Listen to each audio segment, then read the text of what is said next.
everybody, welcome back to another video. In today's video, I am going to talk all about my garden this summer, what it produced, and was it really worth it? So I talked to you at the beginning of the summer about how much it cost to put in my garden and extend it. So now that I have kept track the entire summer of all the vegetables and all the fruits that I got from my summer garden, I'll let you know the value of the garden per se, the market value or the retail value of the garden. And I'll also share with you what I learned and what I'm going to do for next time.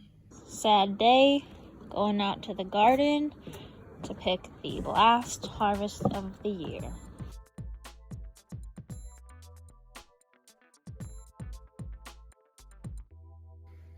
And here is the final haul. Got some peppers in here. Ironically enough, this pepper, actually no, I think it was this one, and this one came from the same plant. So that's weird, but cool. Got a lot of tomatoes, a lot of green tomatoes, a lot of little baby peppers that I'm not sure if they'll taste any good or if I'll get much out of them. But there's that, and then I got some habaneros still, so they can hopefully turn over. I actually have a cantaloupe that started like a couple weeks ago, unfortunately, and all those grape tomatoes are still at the bottom. And here we have that all laid out, all my peppers, my little cantaloupe, all of my Roma tomatoes, and all of the grape tomatoes.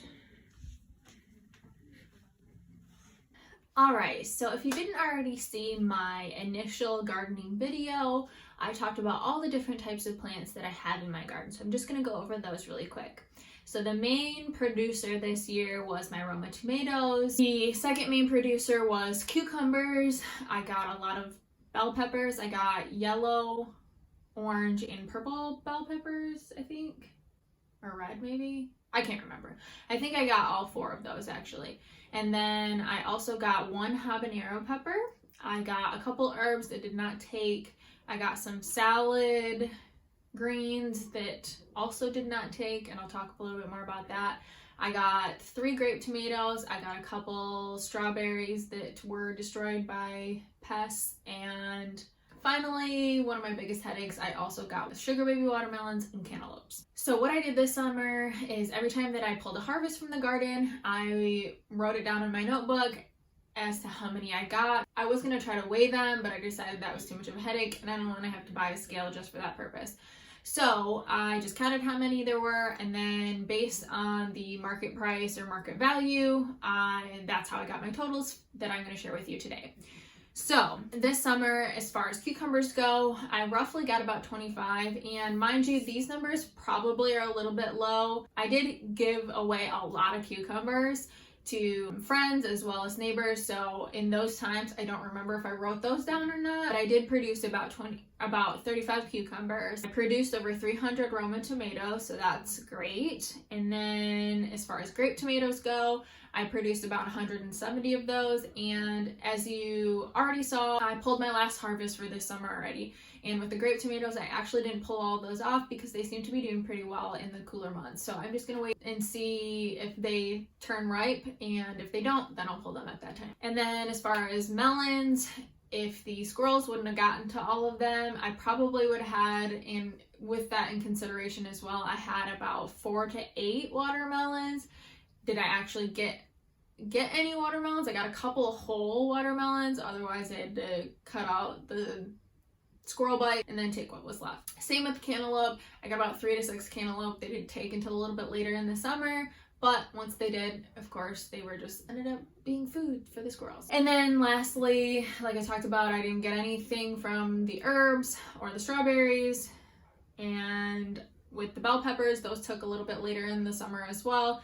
I got roughly 20 bell peppers, and then I got about 6 habaneros. I think that my cucumber plant leaves covered the habaneros for too long in the summer, and they just weren't able to break out from underneath there. And then as far as the lettuce goes, my first lettuce bowl died out, but I replanted it, and it's actually doing pretty well, as you can see here. So I finally figured out how to grow a lettuce bowl, which is super exciting. I probably should have weeded quite a few out of here already, but vegan problems. I couldn't kill them off, so they're just gonna be how they're gonna be. All right, so with all that in consideration, what I did to figure out how much it was worth, usually when I go to the store in the summer times, Roma tomatoes are about $1 per pound. They have about 6 in the container. Mine were a little on the smaller side, so I just divided my 300 by 8 and I got about $37.50 worth of tomatoes.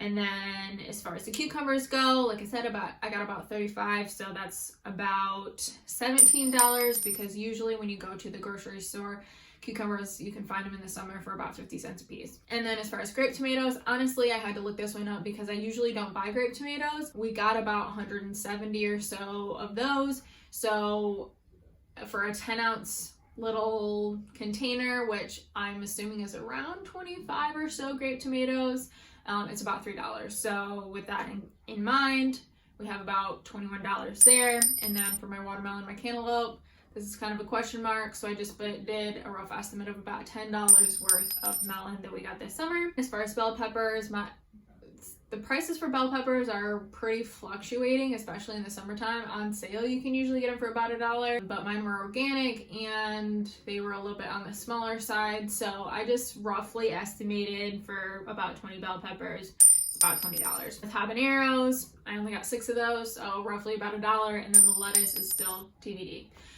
So with all of that in consideration, you're looking at just over $100. Now, if you saw my earlier video, I estimated that I spent about $100, and when I broke that down specifically, it ended up being around $80, and that's considering pest control, the extension of my garden. If you're just considering like the soil and the plants, that was only about $35. So I broke even at the very least, but that's really all I was looking to do. I really like and enjoy gardening every day in the summer. I woke up and that was the first thing I did. That was like kind of my zen for the day. It's a really great feeling. So as far as what I know now and what I would do differently, my cucumbers and my melon plants actually got a disease. We went camping up north for a couple days and we came back and my plants were a little bit brown. So I just assumed that they hadn't gotten water in a couple days, but by the time I watered them and realized they weren't getting any better is when I realized that they probably had some pest or a disease. So by the time I ordered and I got this neem oil that I thought would be the best, most natural way to combat it, I think it slowed the progression of what was going on and all the browning, but it was pretty far gone by the time I got to them, which was it was heartbreaking, but not super heartbreaking, because as far as the cucumbers go, we got so many of those. So we had a ton of them. The watermelon and the cucumber was a little bit more heartbreaking because it does take, a lot to try to keep those up. So something that I'll learn for the future is I'm definitely going to put the neem oil on my plants and spray them regularly, maybe like once a week or something to start with. If you have any tips on that, please leave them in the comments below. But that's, I think, the route that I'm going to take next summer, unless I do some research and I find out that that's maybe not the best. And as you may have already figured out, I will definitely put a disclaimer in here and say that I am not an expert gardener. I said that in a couple of my other videos. I really want them all to do well. I even tried talking to them and telling them to do well this summer, but some things did great and some things didn't, and that's all part of the game, right? So the main thing that I learned is that squirrels are assholes and they don't care if they just take one bite out of every plant that you have. So that's one thing that I'm definitely gonna have to do a little bit more research on. I don't think I'm gonna get rid of them. Definitely for my melons, I'm going to have to put some type of mesh, something over top of them so that they aren't eaten. But they got into my melons, they got into my tomatoes, they got into my cucumbers, they got into everything. So unless I have my garden fully encased, I don't really know what I can do. If you have any tips on how to keep squirrels out of your garden, please let me know. But we live in a neighborhood where there's a lot of squirrels, so I'm not really sure there's much I can do. One thing that I'm going to try to do to kind of combat that is I'm going to plant more plants in like buckets or planting pots and keep them up on my deck. So you saw that I had a couple of those on my deck. If I notice that something's getting into them, then I can pull them in the sunroom here and they can still do well, or maybe a little bit better, and then that way also I can do that towards the end of the season and hopefully get up a little bit more production into the fall. As far as salad bowls go, I was so disappointed when I planted my salad bowl. I put it out on my deck and I was so excited to get fresh greens all summer. So finding out that, which should be kind of a no-brainer I guess, but I found out that early summer or late summer or spring or fall, however you want to look at it, is the best time for lettuce. The lettuce is not going to grow in scorching temperatures in the summer, in the heat of the summer. And obviously that's why my greens are going pretty well right now. So now that I know that, I won't have any more headaches with that. So I'm excited for next time around when I actually know what I'm doing there.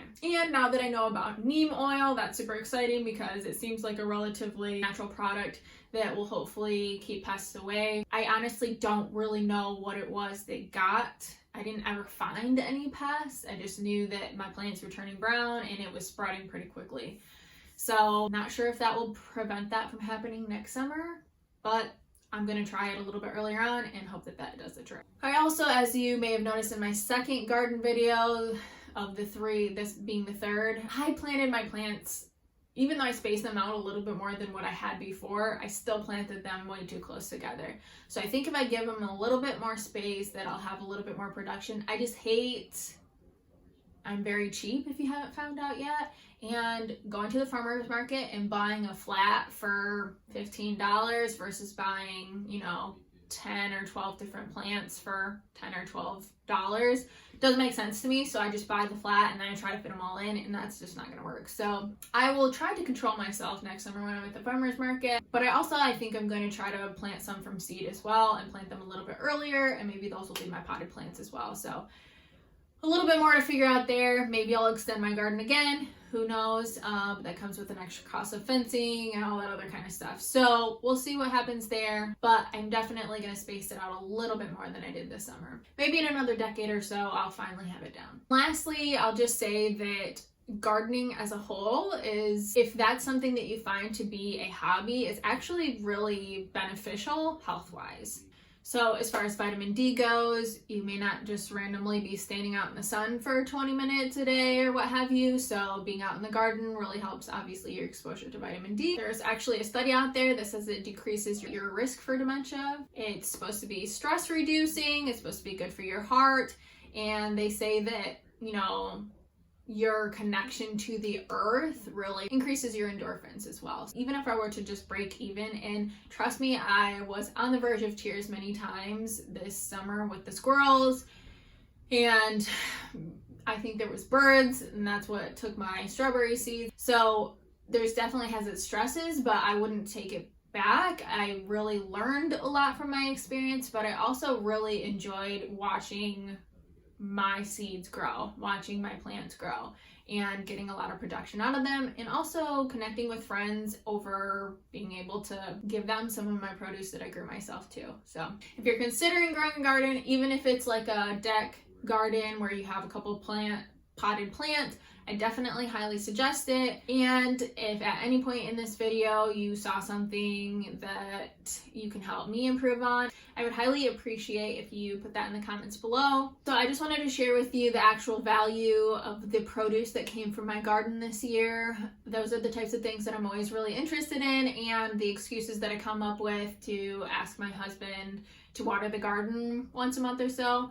Oh, one thing that I didn't mention is that if you didn't see my video on my rain barrel, I put in a rain barrel, I think the beginning of July or so, and since I put that in, I did not use anything else to water my garden. So for the rest of the summer, I only used rain barrel water, so that was awesome. When it comes to cost, that didn't increase our water bill at all. So maybe in the month of like May and at the beginning of June, our water bill might have been a little bit higher, but after I put in that rain barrel, I didn't use the garden hose at all after that. So that was really cool too. But yeah, so I hope you enjoyed this video today. Please let me know if you have any tips for me in the comments below. Your girl could really use some help, and I'll see you in the next one. Bye.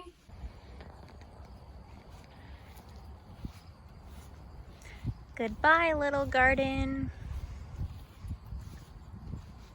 See you next year.